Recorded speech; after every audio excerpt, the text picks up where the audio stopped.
Tempoh hari selepas persembahan saya di Melaka, ejen saya membawa saya ke sini untuk early dinner.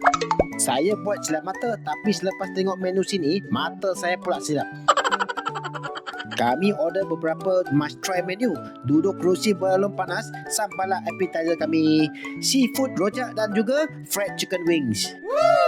Rojak seafood sedap biasa-biasa, tapi chicken wings sangat sedap. Oishi!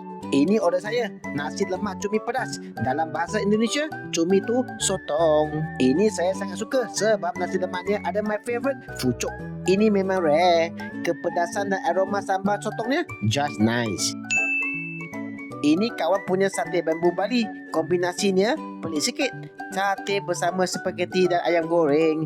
Satenya outstanding. Sebiji rasa masam China chicken skewer. Inilah yang kami tunggu-tunggukan. Black sesame fountain, tapi nampaknya macam mountain. Ini sedap, tidak terlalu manis. This is one of their new signature dessert. Ini tak perlu diperkenalkan pun. Yang buta pun tahu ini apa. Kalau saya tengok video ini semasa memandu, pasti terus terbabas. Bayangkan dia masuk ke dalam mulut saya saja, roh saya terus hilang. Dia punya kesedapan durian bitter ini masih bermain-main dalam jiwa saya sehingga hari ini. Overall, saya hanya tak sangka kafe macam ni dah memikat hati saya.